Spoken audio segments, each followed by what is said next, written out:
on the Wednesday edition. Mr. Relevant, I'm Alex Strouf with you from the Gruber Law Offices. One call, that's all. Studio at the Avenue in downtown Milwaukee. Joshie DiMaggio is here. Will Sommers is here. And, of course, Hunter Vaughn is here back at the Everlight Solar Studio, rather, in downtown Madison. Another 2-day break. Another 2 wins for the Milwaukee Brewers, who have now won 11 in a row, searching for their 12th about 40 minutes from now, first pitch in the series finale, another series win against the Pittsburgh Pirates down the street at AmFam Field, looking for those George Webb burgers as they look for their 4th consecutive series sweep. I said it last week. I said it on Monday. And, obviously I'm joking when I say this. But I don't know if they're ever going to lose again. They just don't know how to lose. Last night, unbelievable against Paul Skenes, our guy Salvatore. Check out the jersey, Joshie. Check it out. Whoa. Thank you for the enthusiasm. Speaking of jerseys. Oh boy, you got the Andrew Vaughn jersey on? Yeah. It's a jersey show today. Oh, that's sweet. Joshie, where's your jersey at? I don't own a single jersey. You don't own one? Nope. Why are you lame? So this was sent to me by a buddy. I didn't buy it. My buddy Kyle sent me one. Very nice gift out of the blue. I don't know the last time I bought a jersey, but I own a few. He bought you? Is that a real one? I don't believe it's real, no. Okay. But still, it's still $40 probably. It's a nice gift. But he asked me if I had a Sal jersey a few weeks ago, and all of a sudden on Monday night, this showed up in the mail. So, but wow. Sal goes yard off Paul Skenes' first at-bat of the game last night and just sets the tone for what ends up being a 14-0 win over the Pittsburgh Pirates. A little disrespectful by Caleb Durbin, but I kind of loved it. Tacked a few on against a position player at the end of the game. But all in all, it's just a complete joy to watch this team. Last night, 15 hits, 14 runs. They did have an error on defense, which they don't do very often. But a 14-0 win, I don't think you're going to overthink an error defensively. All in all, just an absolute drubbing of the Pittsburgh Pirates, who by no means are a very good baseball team. But it doesn't matter if it's a good baseball team, a bad baseball team, or a fine baseball team. The Milwaukee Brewers are just finding ways to smoke everybody. And as I mentioned, this is their second 11-game winning streak of the season. The last time a National League team did that was 1935. 2 11-plus game winning streaks in the same season. The last time a national team did it was in 1935. That is 90 years ago. So, again, what the Brewers are doing is record-breaking. It's never-before-seen stuff. They are, it's truly remarkable. They're 74-44, 30 games over 500, or 75-44 rather, 31 games over 500 after the win last night. They are 7.5 games up on the Chicago Cubs, when 5 weeks ago they were 4 games back. They're what now? 17-4, I think, since the All-Star break. They haven't lost in the month of August. Isn't it 26-4 in their last 30? That's correct. Yeah. Yeah, that's insane. Might be 25-5. Regardless, it's absurd. Because I don't know if they went into the All-Star break on a winning streak or not. But I don't know what to make of it anymore, Joshie. It's you tweeted it last night. I tweeted it last night. I'm running out of things to say about this baseball team. Yeah, it's defied logic. It defies reality. It defies I'm sure there are some people who were born in 1935 still with us, but it defies what we've seen in modern history. It's a one-of-a-kind thing, and I think it's the best way I can describe it right now is it's rewriting history for a lot of Brewers fans. It's not that, without a World Series appearance that it could ever really take away what 1982 was. But it seems like this is the year people are going to kind of reference. It's not always going to be 82 anymore. It's going to be the 2025 Milwaukee Brewers, incredible win streaks, the contributions from 5 separate rookies that all are deserving of a mention when it comes to Rookie of the Year, and Andrew Vaughn's emergence, who I believe hasn't had a hit in 4 of his games since becoming a Milwaukee Brewer. I believe that's 26 of them. It's just seemingly something always is going on.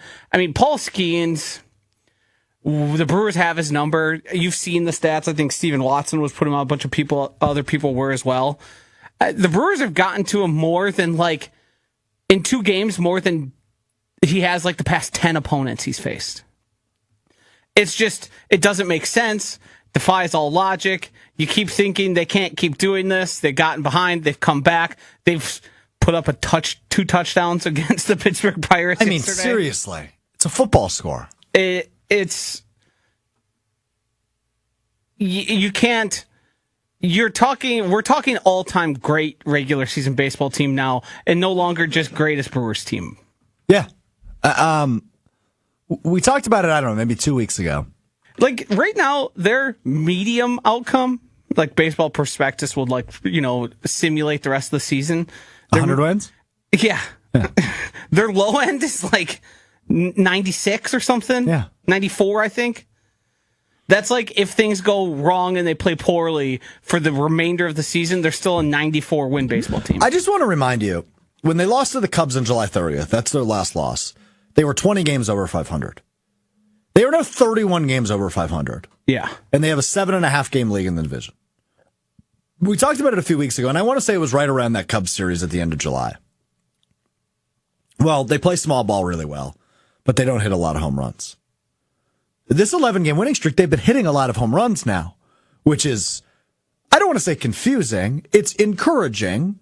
I don't know that they necessarily need the long ball all the time to win baseball games. I think they've proven they don't. No, it certainly helps, and certainly, I mean, when they're hitting, obviously you can't hit like this for like all the time. You're not going to score 14 runs. Correct.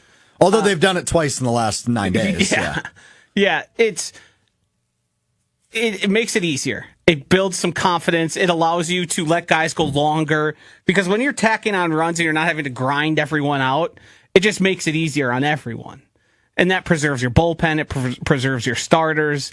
Like, you just kind of get into, all right, well, this one's over. The main thing is, well, there's 3. William Contreras has started hitting home runs again. Yep. Bryce Terang can't stop hitting home runs. Can't stop. And he's not hitting cheapies either. No, didn't he hit like a 450-footer the other day? I've seen like 420 and 435, which for him are monster blasts. He weighs as much as I do. Yeah, he's a little fella. And then it's Andrew Vaughn, who continues to just tear the cover off the book. On Andrew Vaughn, do you think he has fun? It doesn't appear so, but yes. Internally, deep down. Yeah. I don't know if I've ever seen him smile. There's one picture I can find of him on the internet of him smiling. Is that the one with the thumbs up? Yes. Yeah. With his hair all wild. But even in interviews, he's extremely flat. And, I mean, he hit some monster home run yesterday. And, like, the most excitement you get is a hand slap. Yeah. A little high five. Yeah, I mean, that's just the way he carries himself. Now, do you think there's a portion of him where he's like, I should have been doing this a long time ago? I think he probably feels, in a way, yes. Like it's finally coming together for him in the major leagues? He probably also feels like, I'm going to take this all in because I know what it was like, so I'm not going to showboat but I mean, I'd be having so much fun. You go up there, you get a hit every game. You're smacking dingers, RBIs everywhere. It's truly ridiculous that most of these guys are playing. I mean, I heard you say this morning, and I said it out loud with you as I was listening. I was not in the studio with you this morning. I will be tomorrow and Friday.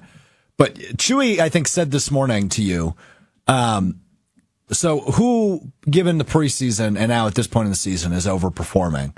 And you and I said in unison, everybody. Yeah. Everybody's overperforming. William Contreras, to your point, is back to form, it seems. Yeah, the only one to this point who's really been a disappointment, and to say disappointment is sort of unfair, he's playing injured.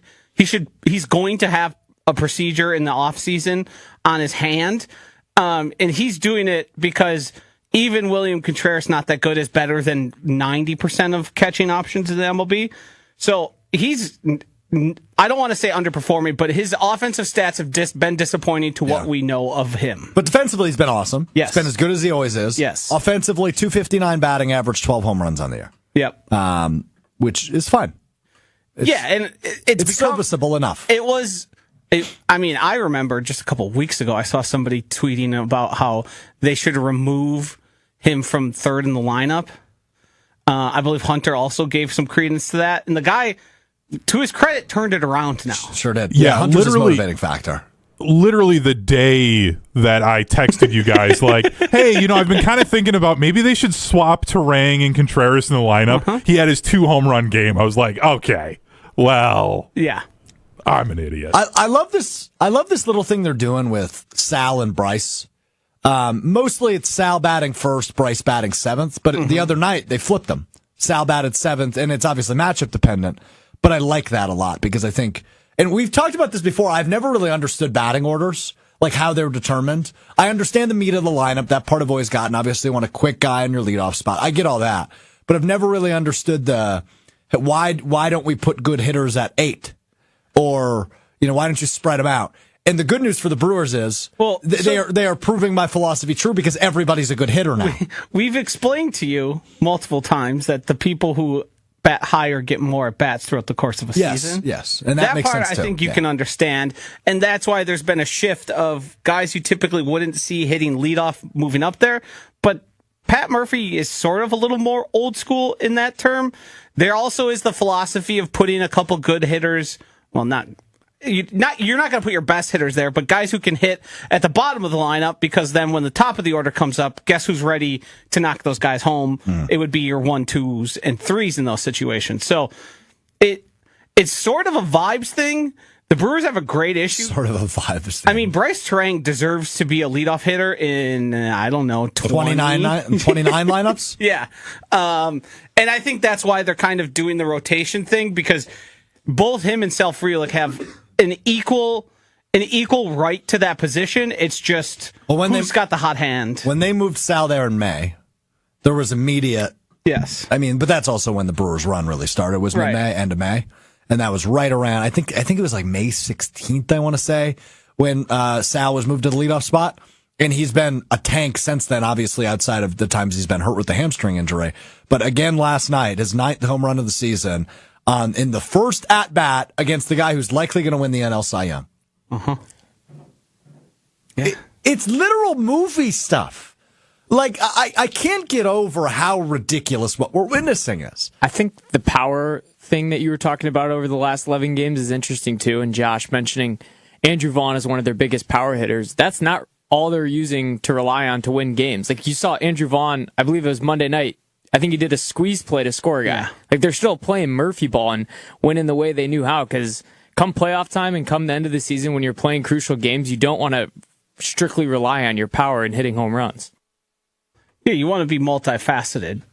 So, July 25th was the home run derby, the alumni home run derby. Were any of you guys on this tweet that was sent to me? About the home run derby, the alumni home run derby? I don't know. I was not. I got 2 tweets while I was sleeping last night.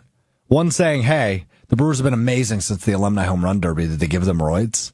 And then this morning, maybe I was awake, but it was early this morning, I got a tweet that said, Strouf, when did the cheating accusations start? Oh, that's been going on for a while. Well, Cubs fans, yeah. Yeah. Stealing signs. They're not stealing signs. That's what people say, though. I know. And it'll happen because they're on the most ridiculous tear in recent memory in Major League Baseball. That's just how good they've been. The Cubs fans accused the White Sox of stealing signs when they beat them in Game 1 of their series a couple weeks ago. So I think it's just whatever Cubs pitchers get hit around, those fans start throwing around the accusations. The Cubs fans are in shambles, and it's been amazing. Yeah, I think it's more to do with what the hell? How do they keep doing this? I can't make sense of this other than they must be cheating because no team wins like this. That's what we're grasping at straws. And we're grasping at straws to continue to describe how good they are. Cubs fans are in such shambles that I've seen a number of them go through the remainder of the schedule and be like, oh, they've got 5 games against the Brewers. Oh my gosh, they might get swept by them. That's going to put them down double digits in the division lead. And then they finish up the season with 3 games against the Cardinals. Like, if they get swept there, they might miss the playoffs. Like, that's to the point where Cubs fans are. What haven't you seen? I haven't seen a lot of David Kaplan or Jim Rutledge talking about baseball recently. It's a good point. I wonder what happened. Been awfully quiet the last few weeks. Interesting. I remember Jim jumping in. Remember when the Brewers took the best record for like hours. Yeah. Yep. And then the NL flip-flopped back, and there was like, so, where's that all gone? It's been on vacation. Phone doesn't work. Yeah, no. Done tweeting. Yeah, gotcha. You know what's funny, though, is so next week, starting Monday, there's the doubleheader against the Cubs Monday, and then it's a 5-game series through Thursday at Wrigley Field. Even a week ago, I was like, yeah, that's the biggest series of the season. That's going to be so, either detrimental or advantageous for the Brewers going into the final month of the season. We're sitting at a point, as of right now, the Brewers could go to Wrigley Field, lose all 5, and still have a 2.5-game lead in the division. That's how absurd what the last 2 weeks has been for the Milwaukee Brewers. Now, it's still a big series, right? The Cubs are the top wildcard team. They're still in second place in the division. But you could, in theory, lose all 5 and still have a multiple-game lead in the NL Central. That's how good they've been the last 2 weeks. I view it the other way of being, this is such a huge series that they go in there and they win all 5. They, like James Harrison said, take their souls. If the Cubs get swept, they're done. Like, they will not be able to emotionally and mentally come back. So I agree with you. In theory, their souls are already gone, man. Yeah. I mean, just by being Craig Cubs, Counsell the post-game? Cubs, yes, they are. But they're completely Have you out. seen Craig Counsell talk recently? Yeah. Have you seen Cubs fans on social media reacting to the Brewers and what they've been doing? It's already over. And I mean, obviously, it's not over till it's over, but it might already be over. The fact that this huge series with a rain makeup making it a 5-game series is not going to dictate much of the division standings, because I have a really hard time believing what we've watched since the All-Star break and beyond, that the Brewers will get swept, because they're not going to. They're going to win probably at least 3 of those games. But let's just say, in theory, they get swept. They will still have a lead in the division, unless things go totally awry the next couple of days against Cincinnati and the finale against Pittsburgh here in a half an hour. But that's just absurd. I'm so unbelievably blown away. And I'm looking forward to a burger celebration later today. Are we going to talk about your guys' little video? Yeah, we can talk about it. So the Brewers searching for their 12th straight win for the second time in 3+ weeks. 22 days ago was Game 12, which they lost when Jacob Misiorowski was on the mound. Will and I were blamed for it as we set up chairs outside of a local George Webb. And everybody said, we jinxed it. Will and I decided last night we got to go back. But this time, we're not sitting out front. We're not loitering. We're going to give a local business our business. So we went and had lunch at George Webb today. Popped down to Wilde and Tausch. Will had some pancakes, Power Friendship, pocket pancakes from George Webb. I had a burger and some fries. It was good. It was delicious. Ironically, my menu item happened to be $11, just one short of 12. But yeah, I mean, look, I don't believe in jinxes. I said that after they lost the 12th game last time. I don't believe me giving business to a local business is going to be a jinx. That's where I stand. Part of me was really going to enjoy if it doesn't happen again and the negative attention you two will get.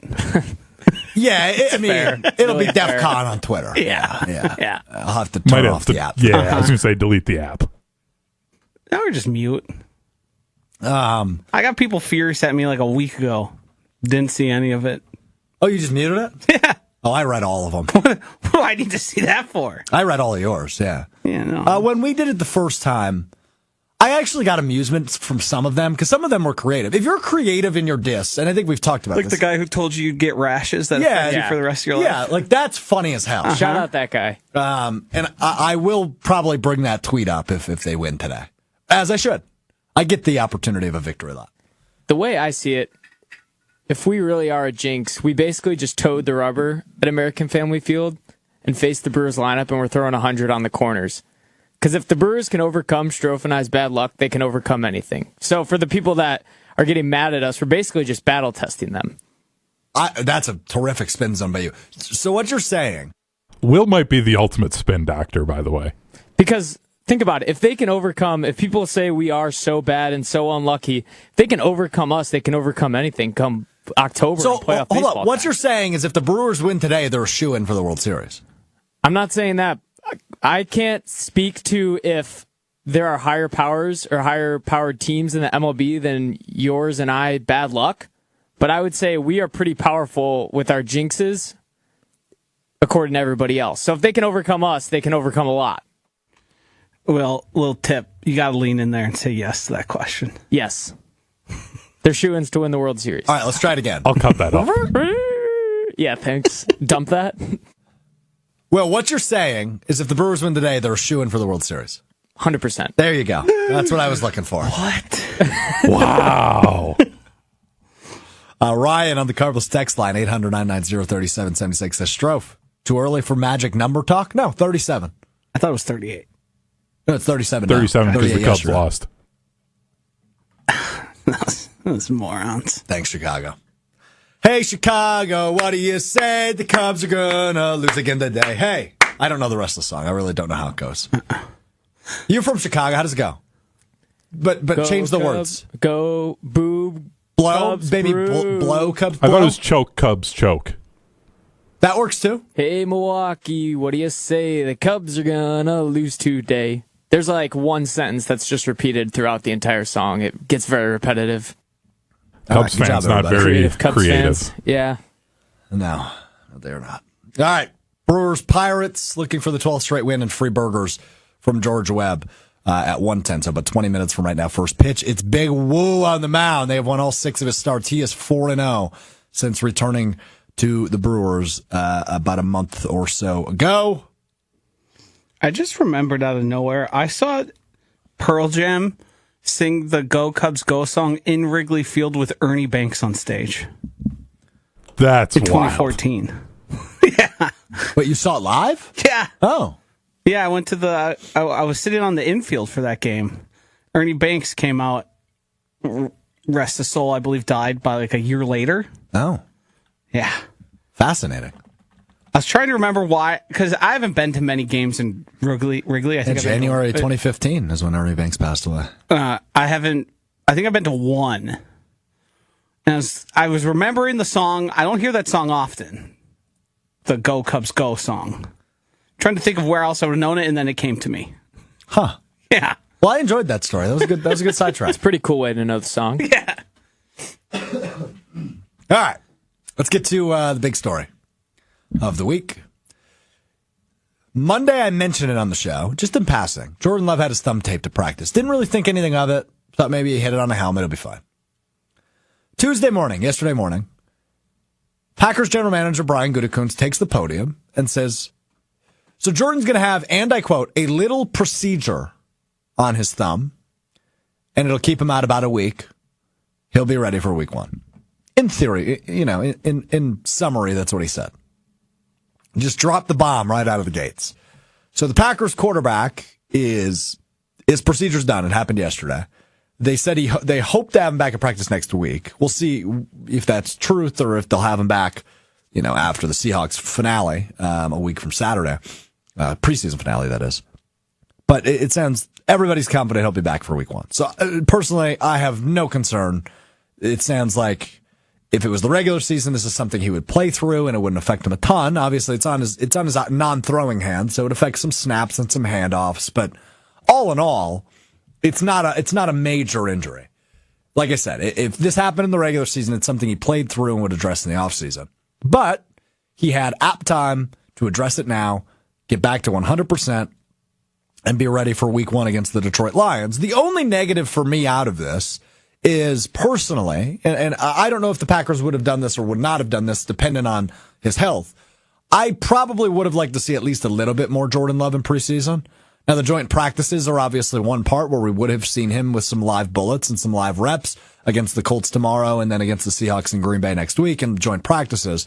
But I would have liked to see a little bit more after, not just for him, but really overall, an underwhelming preseason performance for the Green Bay Packers on Saturday and their loss to the Jets. So I wouldn't have hated to see some of this first-team offense get some more reps together. So the Jordan Love piece is just one piece of it for me, where I go, yeah, that's fine. He'll be ready. He'll be back. He'll be healthy. I'm fine with him getting the procedure. He'll be fine to go for week 1. Hopefully it's not an issue anymore. The bigger issue for me is everybody and their mother in the wide receiver room is hurt. Matthew Golden's the only healthy receiver. Romeo Doubs goes down at practice yesterday. Savion Williams leaves practice early again yesterday. Jaden Reed's in a walking boot. Dontavian Wicks has been banged up the last couple of weeks. Christian Watson's not going to be ready for the opener. We might get to a point where Bo Melton's playing both ways in the preseason. Because you're down to Matthew Golden, Malik Heath, and some guys that aren't going to make the roster. And McCole Hardman, who also might not make the roster. That's the bigger concern for me on the Packers front, is everybody's banged up. And then you look in other positions. Rasheed Walker's been hurt. Xavier McKinney's been hurt. Nate Hobbs has been hurt. The injuries are starting to pile up a little bit. And that's concerning for me. But the good news is it's only August 13th. The Packers don't play a real meaningful game until September 7th. And hopefully everybody is back and healthy at that point. But this is the crappy part of the preseason where injuries start to pile up because football is a dangerous sport and the injury rate's 100%. Everybody gets hurt. Everybody gets banged up. You've heard every former NFL player on our airwaves say that many, many, many times. Maybe other than Brad Nortman, the punter. But no shot at Brad. Just punters don't take hits. But you've heard Bulaga. You've heard Tauscher. Everybody gets hurt. It's just football. But at this point in the preseason, don't love seeing it out of the wide receiver room. Are you a little worried at all, Joshy, like I am about that room specifically? No. I think you obviously want Jordan Love to be able to sort of continue to grow his chemistry with those guys, and that can be an issue. But I also think it forces what I think is best for the team, and that's more and more Matthew Golden and more attention to him. Obviously, you would prefer your guys to be healthy and to maintain their health, but I think it's going to make it obvious to everybody in Green Bay that, hey, we've got a unique talent here in Matthew Golden, and we can't waste our time getting cute and giving these guys even rotations. We have a focal point of the offense through the passing game now at the wide receiver position, and we need to continue to try and get it better and better and get him closer and closer to being a real NFL wide receiver and being prepared for what he's going to see out there. And I think Malik Willis is capable enough to do a good job of bringing him along. He's not Jordan Love. No. I don't think he's going to be. But it's not going to be a complete bleep show for them. Yes. I think that's actually a good point that I didn't make. So credit to you. You often do that. Thank you. Malik Willis is one of the more established backup quarterbacks in the National Football League. Yes. Right? He's been in the league a long time. He's had a lot of starts, despite them not being very good when he was in Tennessee, but he's had plenty of playing time. He's an established veteran in the NFL now. So the good news is he's not playing with, say, a Taylor Elgersma or no shot at Sean Clifford, but kind of a shot at Sean Clifford. It's not Sean Clifford. Full shot. Full shot. That's a good point by you. Now, the other good news with Matthew Golden is he looks the part. Yeah. I think what we're watching is the Packers have a bunch of NFL level wide receivers. They don't have any Greg Jennings, Devontae Adams, Jordy Nelson. And I'm not, I think, comparing Matthew Golden before he's played an NFL snap, a real NFL snap, to Devontae's unfair. But I think we're seeing a guy who, if not a 1A, he's a 1B. And it's become clearer and clearer and more evident every day. You see somebody go, wow, what a grab, what a route. The guy just doesn't drop the ball. I think he's had 2 drops all of camp. And that's for a rookie. This is all brand new to him. This is the big leagues now. And it seems like he's really establishing himself and setting himself apart. I think he's breaking the streak of no 1,000-yard wide receivers for the Packers. I love that prediction from you. I hope you're right. It's been since Devontae Adams. If I'm wrong, I'm going to blame someone else. Who? I have to decide between Matt LaFleur or Jordan Love. Okay. I have a question. The good news is you'll have evidence to help you dictate who that blame goes to. Yeah, go ahead, Will. If the Packers get off to a slow start, are you going to come back to this Jordan Love injury as the reason why? No, he's out of excuses. Yeah, it's also non-throwing hand, and I think he would have played. I mean, Schefter said it on Jen Gabe Chewy this morning. He would have played through it. Yeah, he would have played through it. If it doesn't look like everything's clicking, but they're still winning games, sure, then you can be like, yeah, let's give them a little time. You had some time off, but yeah, no, excuses are done. You played with a groin, a knee. You can figure out the hand. Yeah, I agree. We used the injury excuse last year. I'll give it to him. I still think there were some inconsistencies that I'd like to see him clean up regardless of the injuries. I do hate saying it's like injury excuses. I think they're real excuses. Right, and that's the thing, because an excuse to me is something you're saying that isn't like... Yeah, it's an unfortunate set of circumstances. For instance, yeah, you blaming the wildfire smoke, and that's an excuse. No, that's sure it's an excuse, but it's real. It's a real excuse, just like having a groin injury. But no, that's an amazing callback. Wildfire smoke is full on excuse because you also did a ton of other things to yourself to destroy your immune system. You can probably hear me in the background. I'm still coughing. Yeah. Yes, and guess what? We never questioned that you got sick. Yeah. We just said you were the majority of the blame. You may not have, but people certainly have. You know. I'm still sick. Such a grinder. I'm grinding through it today, man. I'm not going to lie to you. Thank you for your service. Thank you. I need to cough real quick. Have you, as somebody in this situation, have you upped your sleep, upped your hydration? Yes. All of the above. Gone like emergency or to some of those solutions that bring you extra hydration? I haven't done that yet. I probably should pick up some emergency. Mix in a couple extra veggies. That I've been doing. Potatoes last night. That's veggie. That's a Nope. Swing and a miss. Amazing. Starch. Amazing. You're the best. Do onions count? We have to explain what vegetables are to you. You're 26 years old. I've not upped the veggies. I'll come clean on that. Oh, you don't say. Valiant effort. Come clean on that one. I always forget potatoes aren't technically a vegetable, even though they are technically a vegetable. You kind of had me for a second. I was like, oh, he's eating potatoes. He's good. I don't know if that means much, but It doesn't. But Yeah, well, when I say up in the vegetables, it's like the nutrients and the vitamins in those can improve overall health. so which one would be best? Carrots? Carrots, broccoli. I don't think you could. Yeah, you can't go wrong with any of the classics. I'm having carrots tonight. Are they going to be sweetened in manners? Probably a little bit. Yeah. Yeah, maybe A don't do little that. Maybe some Brussels sprouts. I don't have any in the house. asparagus. Asparagus is a great one. My girlfriend doesn't like asparagus. I Zucchini. do, but makes her pee stink. Cucumbers. I have a cucumber on my desk right now. There you Should go. I eat that after the show? Yeah. Just house it. All right. Even though I think cucumbers they certainly have benefits, but I think they're fairly more inert. Yeah. You do get a lot of water out of comparison. them. Yeah. Yeah. Oh, man. I'm really grinding it out. I feel like the coughs have ticked up ever since you mentioned his illness. That was a sneeze. You say bless you after this. My arm. Any more excuses? No. That's just... Will, do you know what inert means? Nope. Put it on the list. Thanks. I don't like that we've had to tell him what to put on the list. Yeah, he's I already really have one slacking. from today.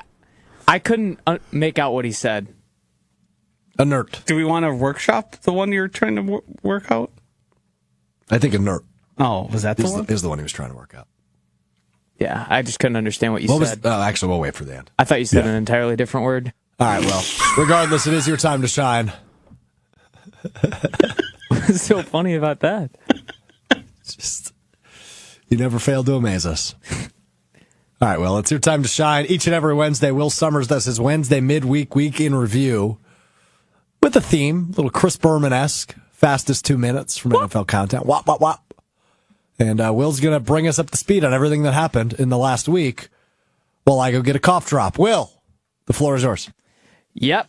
Brewers have won 11 in a row, which means we are one game away from free burgers. So let's give a little ode to George Webb with this one.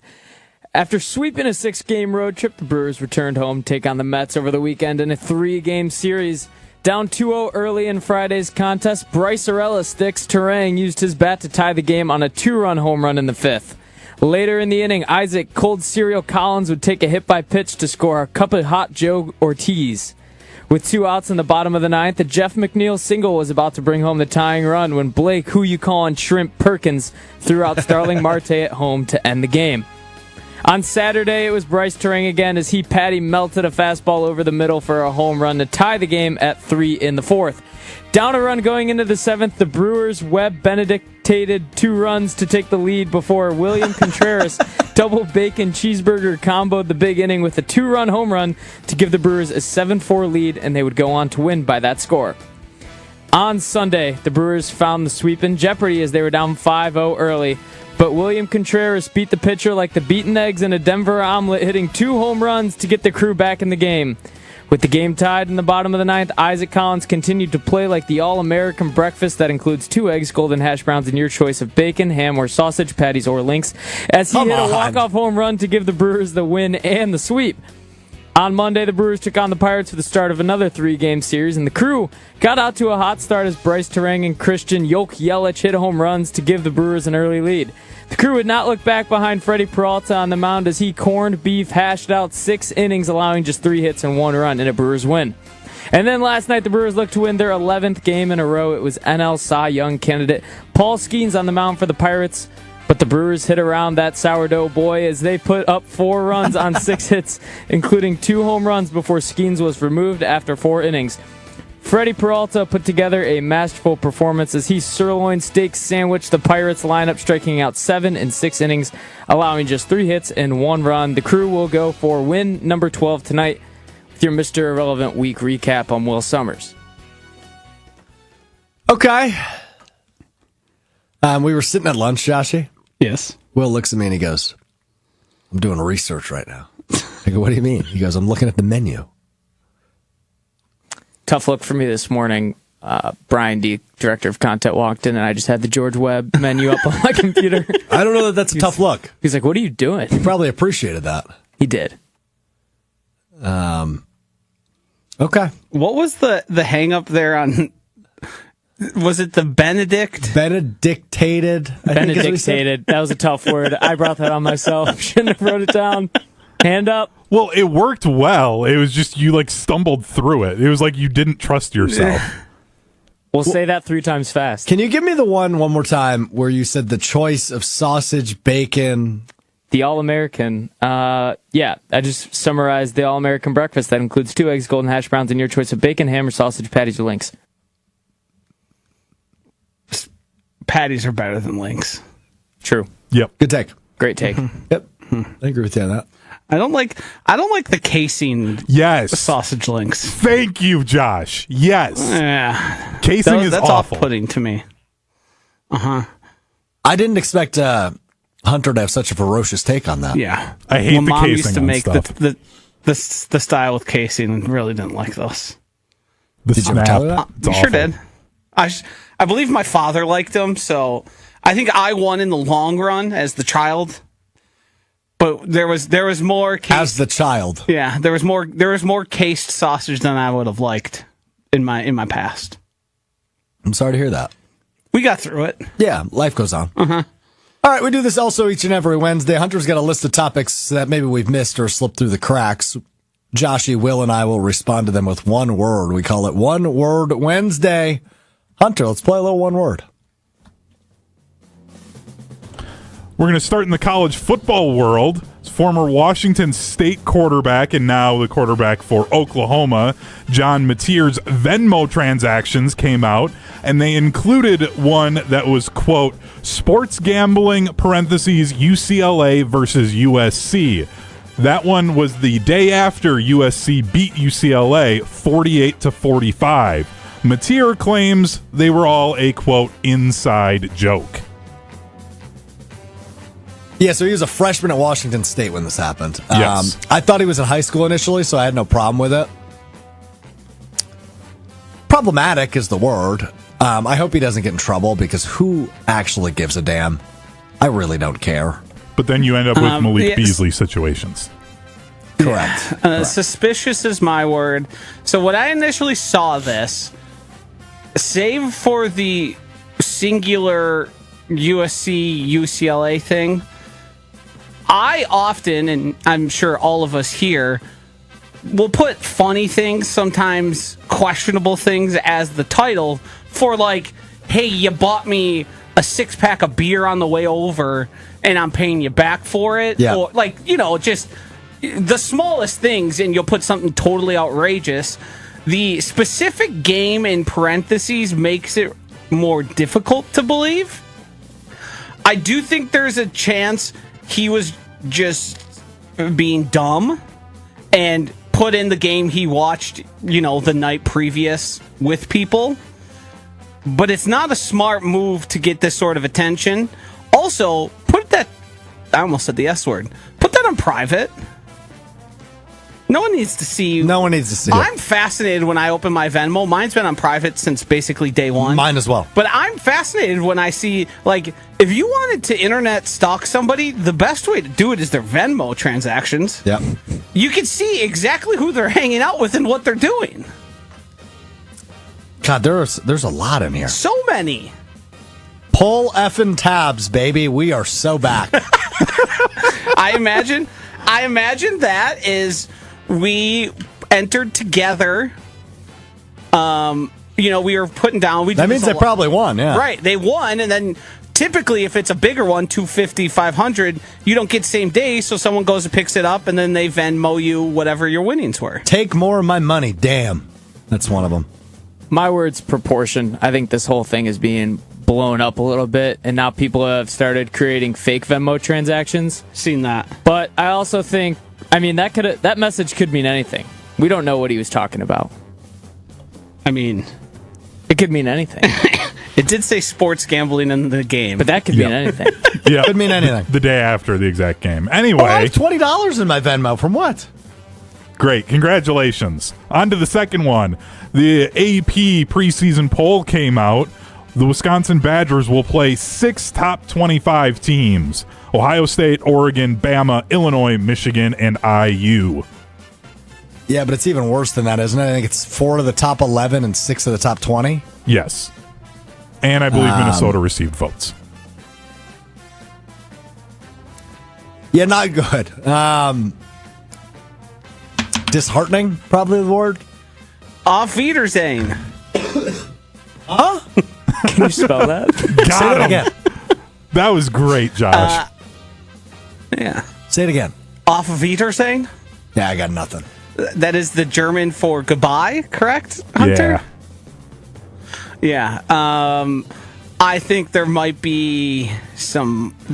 There's a chance the season gets rather ugly, and we've got some new faces in Madison. I'm guessing 4-8. That would be tough. Yeah, that's going to be my word, 4. That's the max amount of wins I could see Max? them getting. Max. They Have you could- seen their schedule? Could get 5. You put I was their surprised- ceiling at 4? I was surprised there was only 6 teams in the top 25 that they were playing. Yeah, Minnesota and Iowa both aren't. And then who else is it? Maryland, the first two opponents. Miami, Ohio, Middle Tennessee. I'm going to watch, You are. but I mean, I probably will too. I'm going to be quick to change a channel or find something else to do. This I will unless say professionally this. obligated. the reports are right now, and it's been pretty consistent. The Jeff Grimes offense, it looks like a modernized version of what Wisconsin football used to be, and like things are. I think the kind of offense what we will all be which better. is wanted. great. Yes, Yeah. Which is yes. great. It's just 2 But- years too late. Who's their best running back? It'll be Dylan Jones and Darion Dupree are both doing really well, and then Cade Yakimelli will be their third. Yuck. Here's the issue. I don't know who Dylan Jones is. I've never heard of him. He's been breaking off that 70 might plus be- that's a runs you thing. consistently. Yeah, that's a you problem. Okay, great. You got Brewers fever, and we don't blame you for that. Yeah. Yeah, and then it's Packers, and Yeah. I'm just low on the Badgers, so I haven't been paying attention. You're right on that, but at least Darian Dupree, I know he was a highly touted recruit.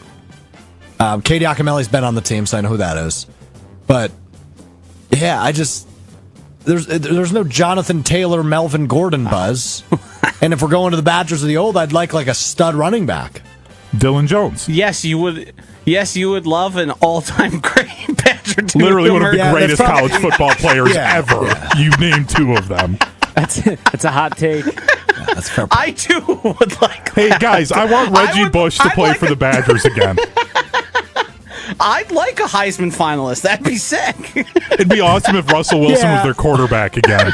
Maybe have Got J.J. Watt it. on the D line. All right, enough. Wait, before we move on, do I have to do that German word? Yes. Yeah, that's how we're going to end the show today. If I can pronounce that. We're going to end the show by you pronouncing that word that means goodbye in German. Have you looked it up yet? No, I I don't know. want you to try spelling it first before you look it up. Can you say it again? Auf Wiedersehen. Okay, I'm on it. If I can't find it, though, I'm just going to look up German word. There's got to be a Z in there, right? I've got two more here.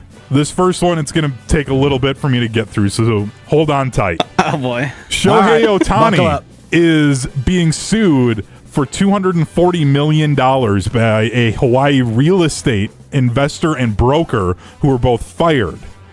The allegation is that Ohtani, and this is true, Ohtani bought a home in Hawaii. The company then that was trying to develop a luxury condo development approached him to be their spokesperson. Now, the investor and broker are claiming that Ohtani was trying to use his celebrity status to have outrageous things in his contract to try and delay the project, which then was caused those two to be fired because they couldn't get the deal signed with Ohtani. So they're suing him for the money they lost, or are claiming they have lost, by being fired because they couldn't get the deal done with him. Can we all just use the word confusion? Yes.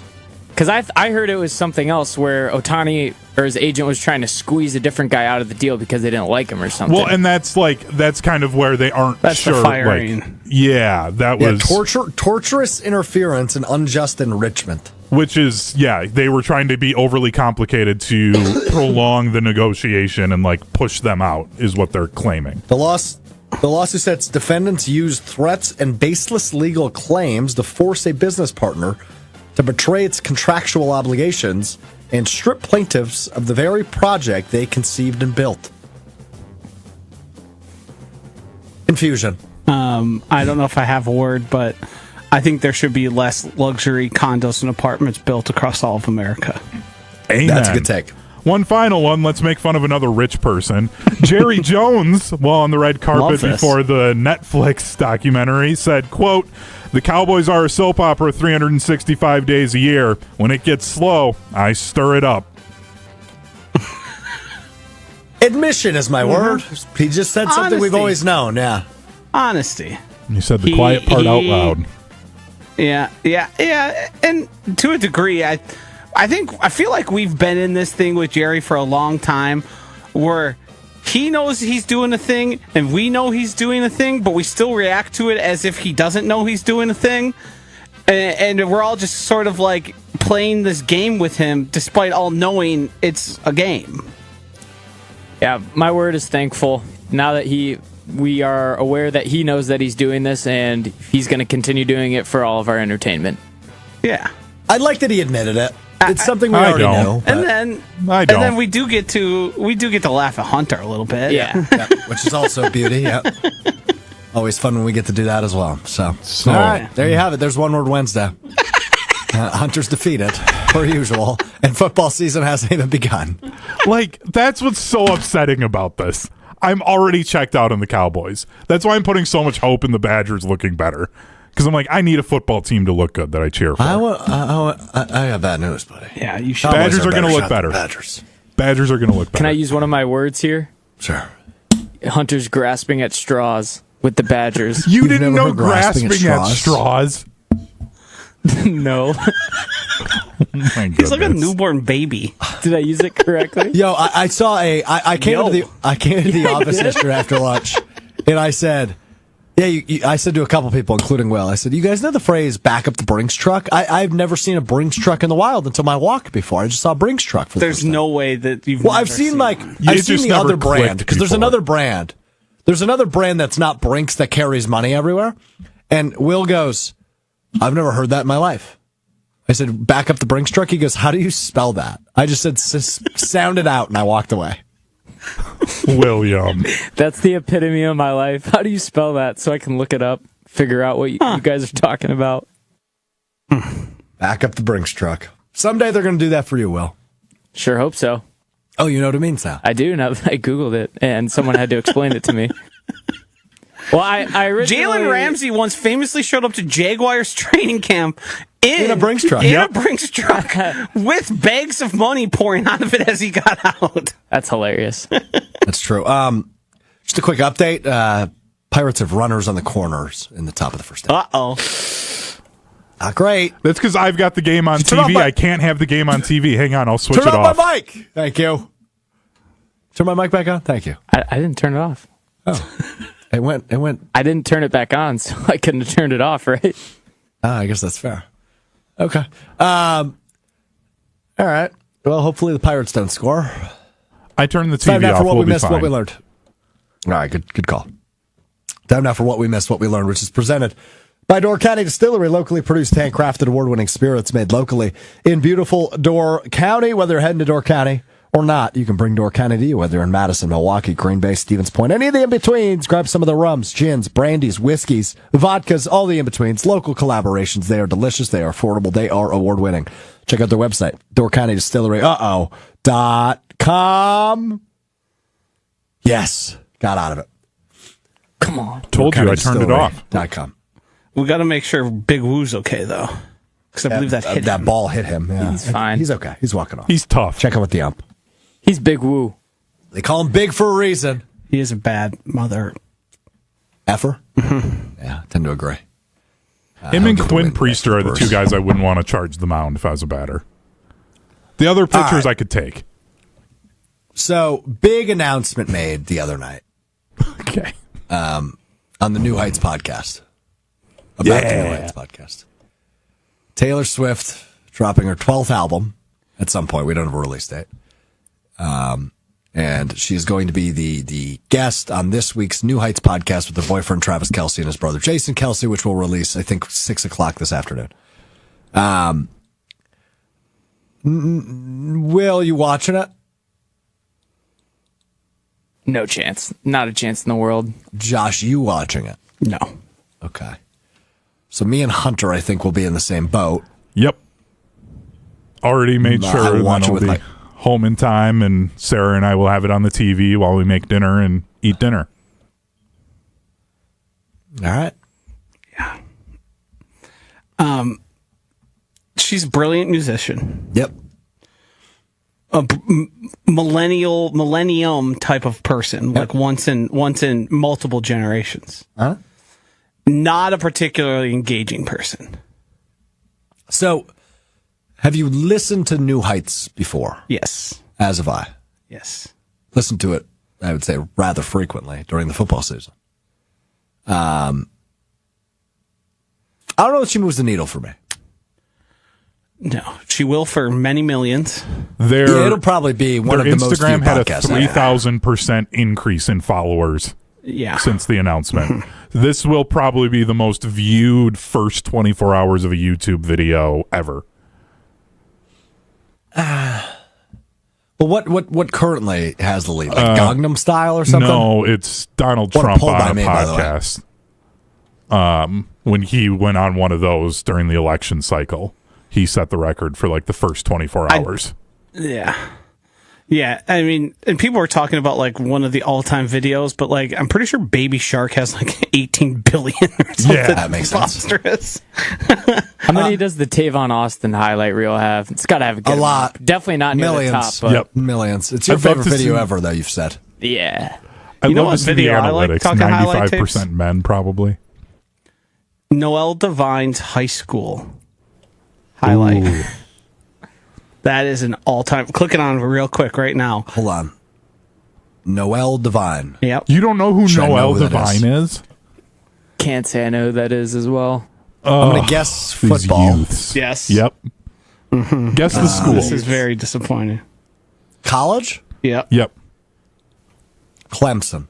No. No. Arkansas. Alabama. Nope. USC. You're getting Country colder. roads. West Virginia. Yep. He was a 5'8", 180-pound running back. Yeah. I believe he played high school in Florida. I'm not kidding. Pull it up in the first 30 seconds. Your mind will be blown. Okay.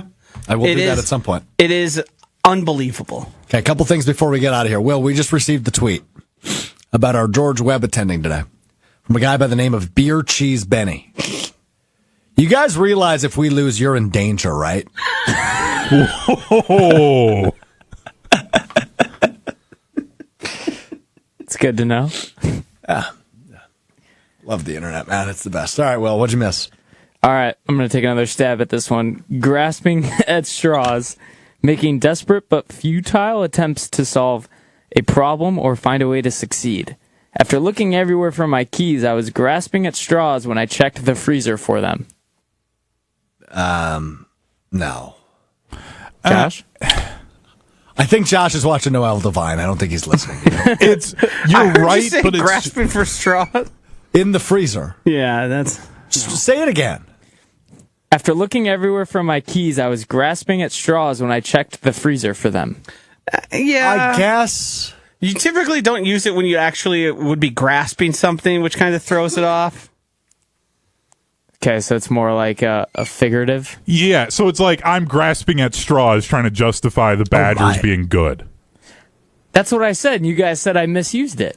Yeah, you said you opened the freezer, though. No, but I said the Badgers Cowboys won before that. Okay, Noel Devine, good highlight tape. Yeah. What He else? came in right after the Inert. Pat White, Steve Slayton era. Inert. Something that lacks the ability to move or react. My reflexes are not inert when competing in athletic activities.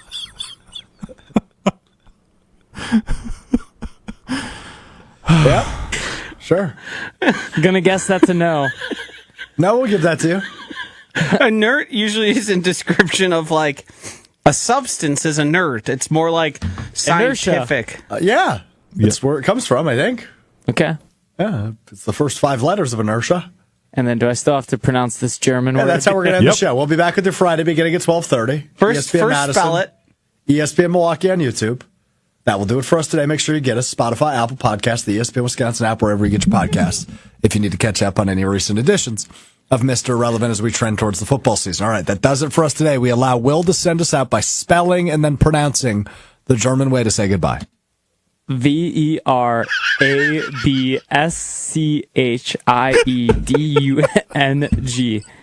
Verabschiedung. Does he have the right word? I don't believe so. What was the word you said again? What just happened? It's like he had a stroke. That's a totally different word. We I just can't looked up end what the like German this. word for goodbye is. Josh, what word did you say? Off Wiedersehen. You forgot the off part, and then you started with a V. I thought it sounded funny when I started spelling it. It started with a V. Auf Wiedersehen means to express farewell. It is not the direct translation of goodbye. Well, that would have been nice to know. Spell yours again.